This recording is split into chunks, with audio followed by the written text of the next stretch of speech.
Individuals have nothing else to say but admiration. I mean, there's nothing negative that I've heard about this congressman, and they just talk to him in admiration. And when I asked him, is he really? I mean, do you get what you see? Is he really what you think he is? He's like, yeah, that's pretty much him. I don't have anything negative to say, and I'm very happy to have Representative Representative Adam Schiff representing us in the House of Representatives. Congressman Schiff, I'd like to invite you up here.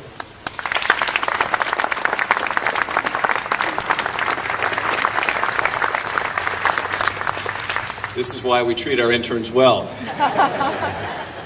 Not the least of which because I was an intern when I was in college, so we want that to be a great experience. It's an honor to join you today and to commemorate the loss of 1.5 million lives. And when I try to think about how to do that each year, I'm always struck by the enormity of the task of trying to imagine a loss so great and so profound, 1.5 million lives. It's too big to be really conceived of. And I find it at times easier to understand the Armenian Genocide in the context of a single life. Because after all, these 1.5 million people were fathers and sons and mothers and daughters and cousins and grandparents. Many of you never met. One of the survivors, a gentleman named Gazros Kadamian, I had a chance to get to know. He passed just a year or two ago. But some years ago when he turned 100, I had a chance to sit down with him and hear his story. And his story was not atypical for a survivor.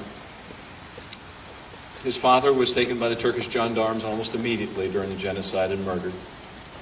He and his young siblings and his mother were put on a forced march through the desert. Most of his siblings were lost along the way. He and his mother eventually made it to Baghdad and found a church in Baghdad and slept on the steps of the church the night that they arrived. It was a cold night, and in the morning, Gazros' mother was dead. She was gone. I had a chance to share the story of Gazros Kadamian on the House floor, and I want to invite all of you to share with me your stories. Send me the story of your family.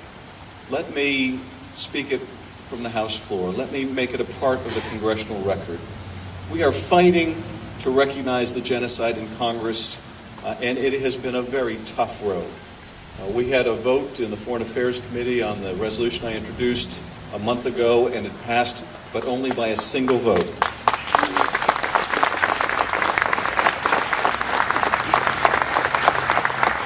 We're proud that our committee went on record, but still it passed by a single vote. A single vote to recognize what every reputable historian knows to be the case. And in fact, the gentleman, Raphael Lemkin, a Holocaust survivor who coined the term genocide to describe, among other things, what happened to the more than 40 members of his family that were wiped out during the Holocaust, he wrote about how he was inspired by the Armenian example to come up with a term for what Morgenthau had described at the time as a campaign of race extermination. That's where the genesis of the word genocide comes from, the Armenian experience. So while I consider it a victory that we passed the resolution in the committee, still by a single vote to proclaim a historic truth, the American Congress should do better than that. And we will fight, and Jackie Spear and Eshu and I are now trying to strengthen the number of co-sponsors. We have about 140. We want to get over 200. We want to get as many as possible before we take it up on the House floor. We need your continued efforts. And until we succeed on the House floor, and until we succeed in the Senate, until the President lives up to what he said he would do, lives up to the words that he gave us as a senator, until this country is firmly on record regarding the Armenian Genocide, and indeed until Turkey is on record regarding the Armenian Genocide, I want to ask you to help me. Send me the story of your family. Let me make it a part of the congressional record. If we have to tell the story of the 1.5 million victims of the Armenian Genocide, one family by one family, until the world hears the truth, and that is exactly what we will do.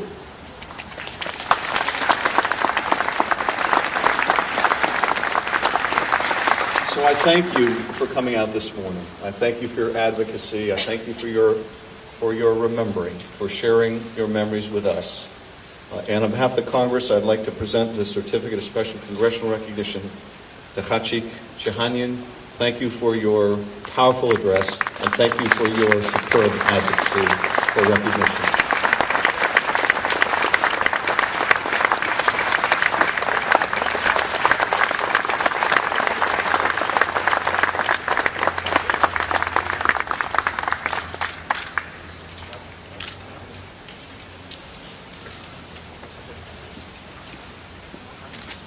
The local children have a gift for you, I was told.